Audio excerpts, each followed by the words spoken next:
Hey, we're so excited that you would tune in and join us for the Greenhouse Podcast. Our heart behind this podcast is that you can grow in your faith and encourage you as you walk and live out your faith in your school, in your community, at work, wherever you're at. And so we hope this content comes to you and encourages you. So let's tune in for today's guest. Hey, welcome to our first ever episode of the Greenhouse Podcast. Hey, we're excited to have you. We have an amazing guest with us today. I'm Josiah, this is Chester, and we have the one and only Shama for reals. Do people call you by your handle? Sometimes, and I'm like, Shama is fine. Yeah, okay. I was just telling Chet earlier today, when you text your name into iMessage, it comes out with autocorrective shame. Yes, autocorrect. That's a joke of mine. My name is Shama, but autocorrect calls me Shame. Shame, yeah. So if that doesn't encourage you today, I don't know what will. Without Christ, just really, all of our names are autocorrected to shame and guilt, right? Come on, that'll preach. Oh, how long was that? Time. We're good. Oh my gosh. Okay, this is gonna be great. We're basically gonna talk throughout this time just getting to know you more and just your journey. We would love to hear just who you are and just kind of how you got here and whatnot. But here's the first thing that I have seen you in. This is where I first saw Shama. There was a popular song that hit the Christian world. Not many unbelievers know this because they weren't in the world. And it was the VeggieTales. Now VeggieTales remix. You know, and when you sat there as a kid and listened to it, I mean, this made youth group just go through the roof. And so I do have to start off by this serious question of what VeggieTale character shaped you? Like, what was your favorite? Who did you like? What got you to that moment to be like, this is who I am? Man, Junior Asparagus. Like no name. Like it was on 5 episodes. That guy. I don't know what talking vegetable influenced your upbringing, dude. But no, man, I grew up with VeggieTales, man. This is pre-internet for all you kids. So VeggieTales was like the first like viral physical media. So, you know, I remember watching it at the Christian bookstore, and then people would give us VHSs and stuff, and so man. Yeah, it was like the cartoons that your parents approved of. Right, you know what I mean? Like Saturday, no TV. And but the list was short. Let's get the VHS out. You know, maybe Scooby Doo if your parents weren't around. I didn't mean to mention that. Bleep that out. Bleep Scooby Doo out twice. Okay, but here's the other thing about you is that you are also verified. You know what I mean? You're the most famous person I've ever met in my life. Oh man, and stop that. You know, and so we're not verified at all. But can you can you talk as you've gotten verified by Christ first and then by the social media, the blue check? Can you tell us what was that moment like? Like you opened your phone and you're like, I made it. Whoa! So I'm going to take it even further back. So my wife, Grace, we got married 4 years ago. I remember when I first came up on 10,000 followers. We were at a hotel in Tulsa, Oklahoma. I was working on a TV show, and I remember my wife was changing our son's diaper, and I hit 10,000. Like I checked my phone, I was like, oh wow! And I told my wife, I was like, whoa, I just hit 10,000 followers. And my wife goes, well, your 2 most important followers are right here. And I remember thinking, oh, she really kind of took the win. I remember thinking, oh man. But so, I mean, being verified is really cool. But my wife, her words are always in the back of my mind. And so I'm like, yeah, there are kind of more important things. Like my kids, can you believe? But it's cool, man. It's really cool. You kind of start off. I picked up a camera when I was 14, 15 with my brother, and we made music videos. We were missionary kids in Tanzania, where we're from. I was born there. My family moved to the States. Then we moved back to Tanzania to do mission work. And so I fell in love with video making and editing and whatever little directing or producing I did with my brother. And I was kind of good at it. And so you I don't know, man. Everybody kind of picks up a hobby, and you're like, hey, I think I'm going to do this. And so it's not until you do well, you kind of hit a certain milestone where you feel like, okay, I made the right decisions, and my mom can stop hounding me about being an accountant, which I'm like, I was never good with math. Was that really your mom's like aspiration? Well, my parents were like, you just need to.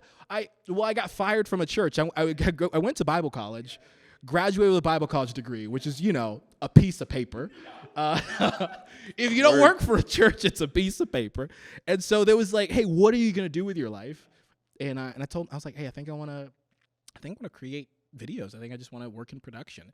And so when it worked out, it was really encouraging. It was super cool to watch and to know. So yeah. Did your parents ever come back to you and say, I'm glad you didn't become an accountant? Or just are they way more supportive now that it's worked? Hey, when you there's a certain level of success, and then also when you make a couple of coins, people forgive a lot of stuff. People change their minds. Honey, I always knew that you were going to make it. Yeah. I'm not like rich, but I've not worked a traditional 9 to 5 in like 2 or 3 years now. And so now it's kind of like, you are my son. And I'm like, shut up, Mom. Yeah. Now they're really proud. Yeah, now they're have you seen this video my son made? Yeah.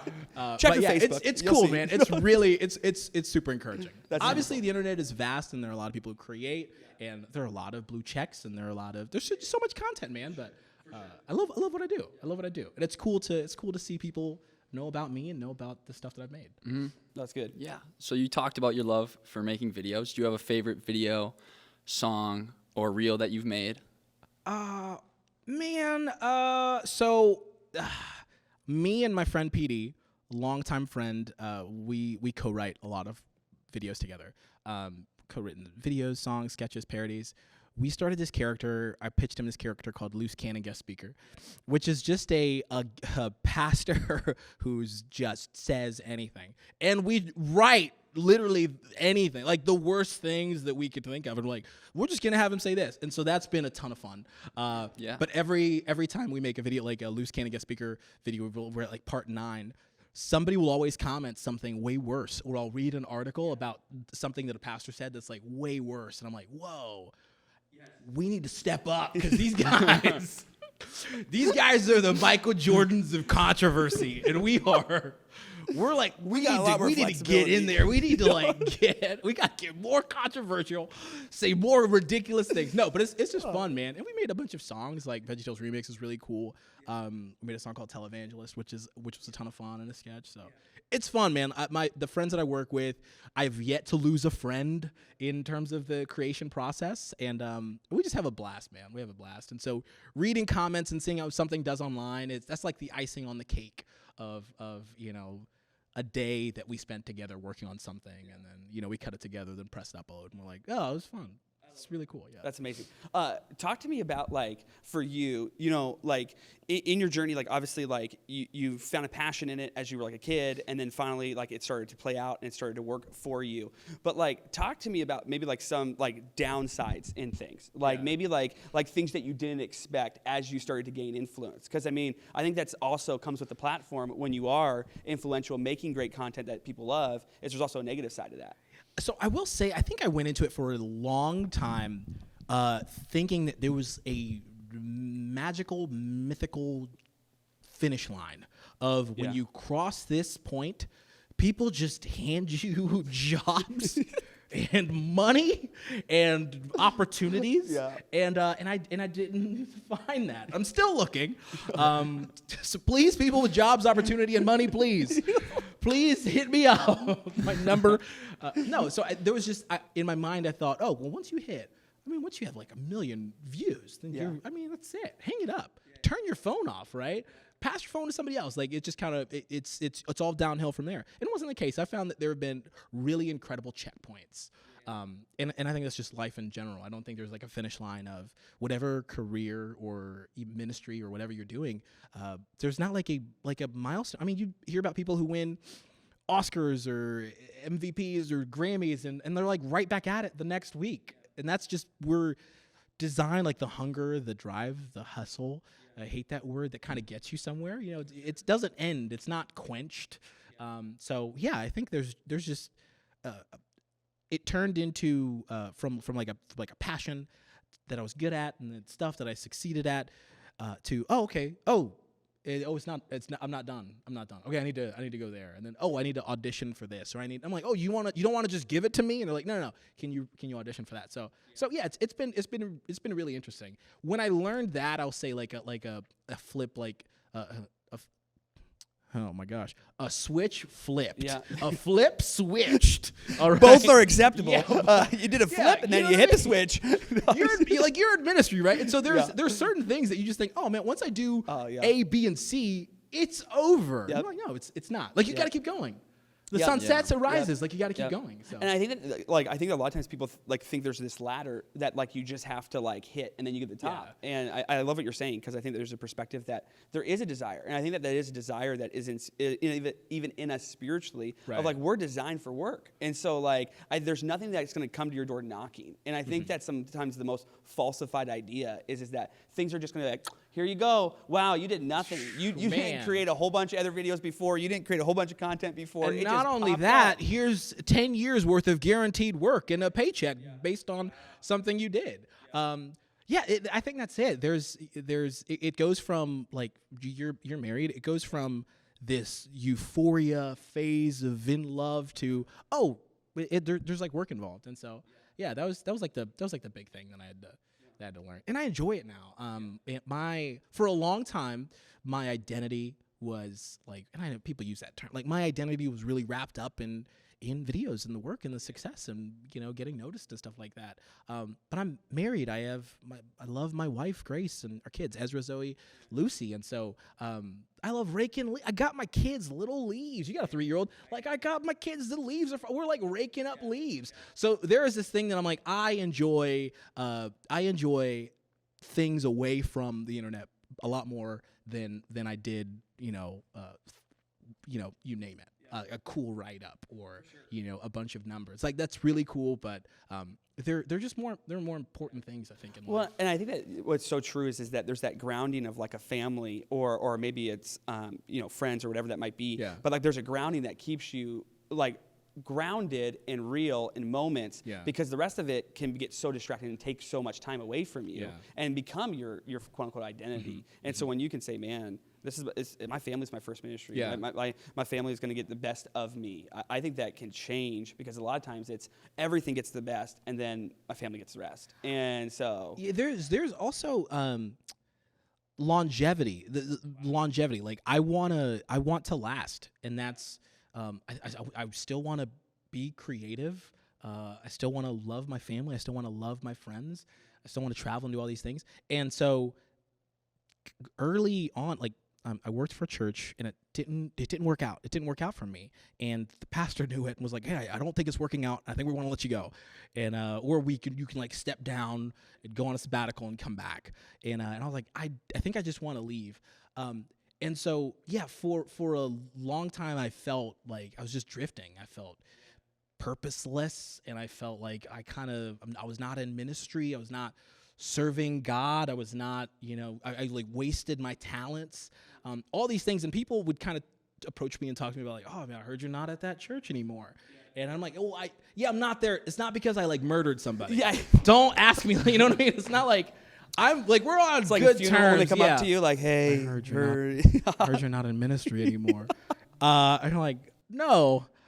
But for a long time, I felt like there were just like a few things. I grew up, my dad was a pastor, and a bishop and an overseer of the countries, Central Africa for a long time. And so, I in my mind, I just had this idea of like, this is what success in terms of ministry, like your service to the Lord, what you do for God. And so, creating content that I loved with my friends, and then being married and having kids and people enjoying that content, and then even sitting here with you guys, being a part of the conference, being a part of Empower Conference this weekend. It's one of those things where I'm like reminded, that wasn't in vain. Like it didn't work out at that church for me to like, I didn't go into the secular world, which that's what I felt like for a long time. Like, oh, you're just out there, man. When are you going to get back to another church? And I'm thinking like, for a long time, I remember thinking like, maybe soon, but now I'm like, never. Yeah. I'm really happy with what I'm doing now. And I believe that the Lord is as well. And if I'm not, I strongly believe that he'll like redirect me into what a new purpose or path is. So That's so good. Well, let me ask you a question on that, because like I think that a lot of times, sometimes what the church can miss out on is like reaching people. Like we say that we're so good at it, you know what I mean? And I think that a lot of times even students like they want to reach people, right. And but yet it can be like sometimes so draining. They don't know where to start, blah blah blah blah, like, and all the different stuff like that. But like, what do you feel like in your perspective? Because you have a church background, but you also have like an influential background in a different realm as well. Like, what do you feel like a lot of times like the church can be missing in reaching this like next generation, that Gen Z, that whatever, that they're just not aware of right now? I mean, I'll say for me, especially graduating Bible college, being in ministry, one really eye-opening moment was, my youth pastor at the time, who I was volunteering under. He said, hey, he would just push us to go hang out with students. Go hang out with students, man, this week. Go do something with students, and then we'll have like a staff meeting and we'll talk about our wins for the week. And so, I'm going to Bible college, so I got all this head knowledge of the Bible and Scripture and how to marry somebody and how to bury somebody, all those things I'm like haven't done either. So there's like all these what to until do, now. Bring them out, please. I will call me.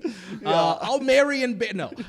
But there was all these this head knowledge of theology and these big terms. And then one time I was hanging out with some students, I picked up 4 or 5 young middle schoolers, and I was like, hey guys, let's just hang out. Let's I don't know, get lunch or something, get ice cream, and I think we went to a park or something.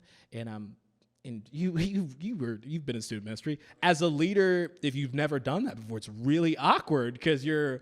I'm like this college guy hanging out with kids. They know they're not your kids. And they know. They're like, he's black. They're white. This is South Carolina. They're in a gas station. He's buying them ice cream cones. Should I save him? And so there's this moment where, I'm hanging out with these students and these young guys, and I get them ice cream. I get them ice cream at QT. And we're all sitting in the we're all sitting in the back on this on a sidewalk, and we're just talking, and I'm like, what has God been doing in your life? So one of those really awkward, unnecessary segues into I need to report a win back to my youth pastor, my leader. Okay, I need to say something. So what do y'all need to get saved or baptized, or I need to marry or bury one of you guys today so I can report back on Sunday at lunchtime when we cater Olive Garden and sit in his office. And so maybe, I don't know. I don't think I brought too real. Yeah, somebody's gonna relate. So, there's this moment. I don't think I brought up anything church related, salvation, sanctification, Holy Spirit related. But I was just asking the kids about their home lives and their upbringing, and one kid was like, "Yeah, my mom's addicted to crack. She lives on the streets. And my parents got divorced, and my mom is I'll just see her kind of walking around, and you probably passed her as well." And in that moment, everything in my mind, even I'm getting chills thinking about that right now, just really shifted. And I went from this thought process of I need to reach and preach and minister to these kids to oh man, I just need to hang out with them. I need to love them. I need to buy them lunch or dinner or coffee or whatever, milkshakes, and just spend time with them with and I didn't have a goal. I didn't have this discipleship journey goal 7-step plan. There was just, hey, I want to love you. I want to hang out with you. I want to pick you up from school if you need me to. I want to come to your games.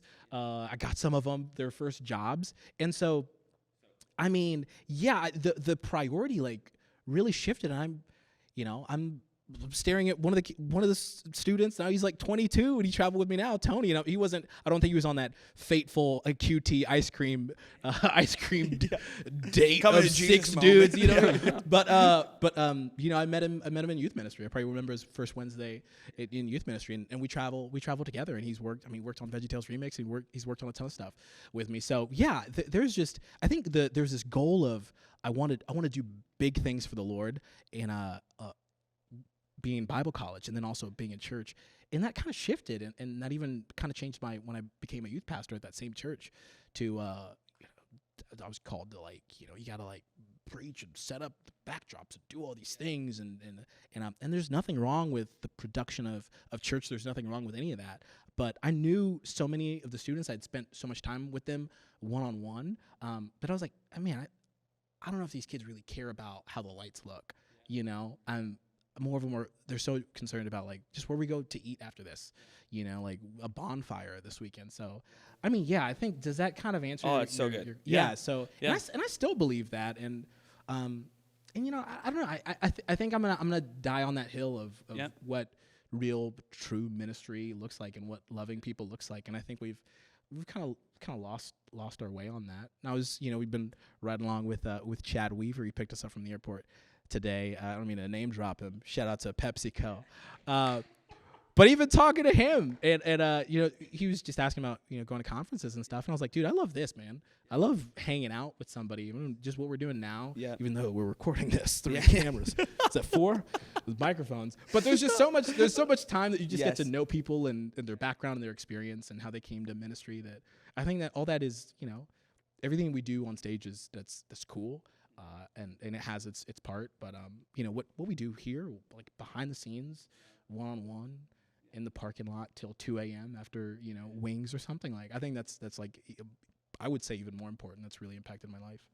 Wow. No, that's super good. I'm talking too much, That's man. it. No, Cut me off, gold. Chester, dude. This is gold, man. Dude. Chet, you know what we got to end this with?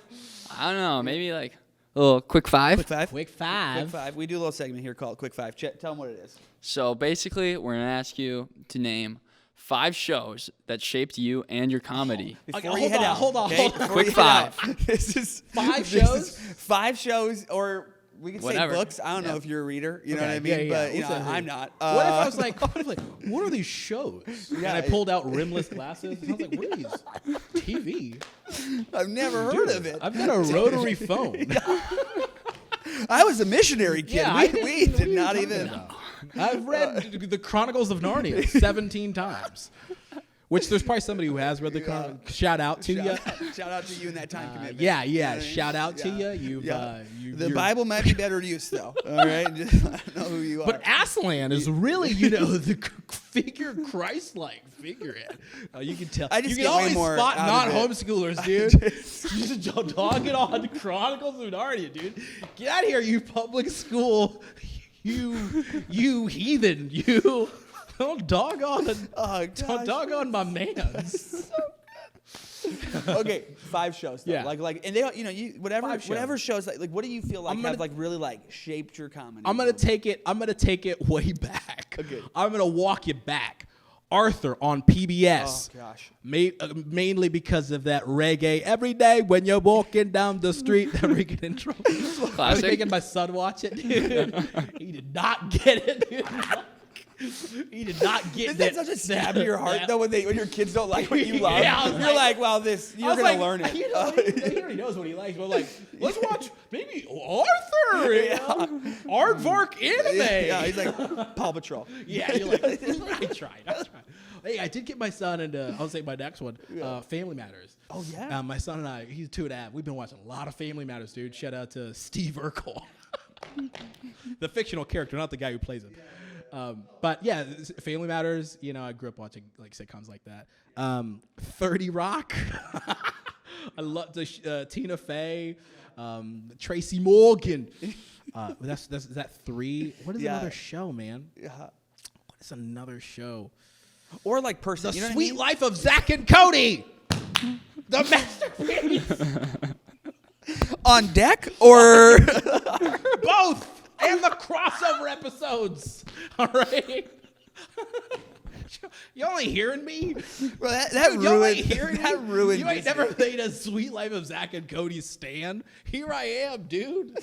Here I am. What is another show?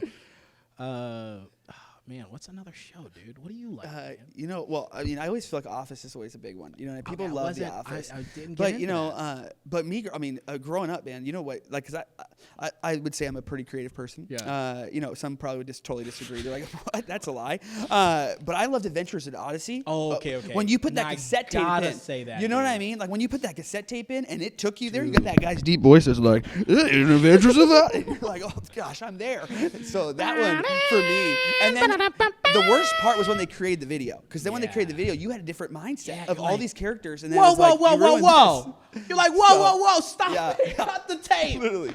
That's not how that's not how wit's end looked in my brain, dude. Constructed how I imagined it when I listened week to week on Focus on the Family. Dude, You're related to so many like people get right now. into it. And I'm like, also, the new voice actor for Mr. Whitaker ain't it. Bring back Hal. Get it, dude. This is cool. Adventures in Odyssey. That's my top 5. Dude, I just met Connie Kendall, the lady who plays Connie Kendall, Katie Lee, and she sounds just like Connie Kendall. I went to a workshop she did in Atlanta, and then we hung out. We did like a podcast. I guessed on her podcast too, and I'm like, and I'm listening. I'm like, oh my, I can't believe I'm talking to Connie Kendall from. And I feel like you couldn't get out. You couldn't get out of that mindset of like some like of and that she's like, person. this young man is so funny. I'm like, you were part of my childhood, dude. I was like, I burned Adventures in Odyssey on cassette tape. Don't tell Focus on the Family, dude. I made bootleg copies of all the episodes. Oh, that's so good. Yeah, man. That's so good. Hey, well, I just want to tell you, we appreciate you, man, being on here and being our first guest ever. Yeah. We appreciate taking out time. And I think my hope is that at the end of this, man, people who watch this grow, get to know just you better, but also, man, just feel challenged in their faith as well. Yeah. And so thank you so much, man, for being on here. Thanks so much for calling this a greenhouse with 3 plants. We're creating the optimal environment for if growth you're here. If you're listening, I'm sorry, but y'all need about 50 more plants, and we probably there's need to no be natural in sunlight a in this human place terrarium either. We're like a skate park. Turn studio. Gosh, Carter, will you bring your longboard out, please? That's how we're gonna end this Hit episode. that freaking bowl. I'm gonna drop in from the ceiling. Pan up. I'm just kidding. All right, hey, we'll see you guys next month for our next episode. Boom. Hey, thanks so much for tuning in today for a Greenhouse Podcast. Hey, if you like what you listen to and want to make sure that you stay up to date with every single month as we drop a new podcast, make sure you subscribe and you can follow us on our socials. Hey, we'll see you next month for the Greenhouse Podcast.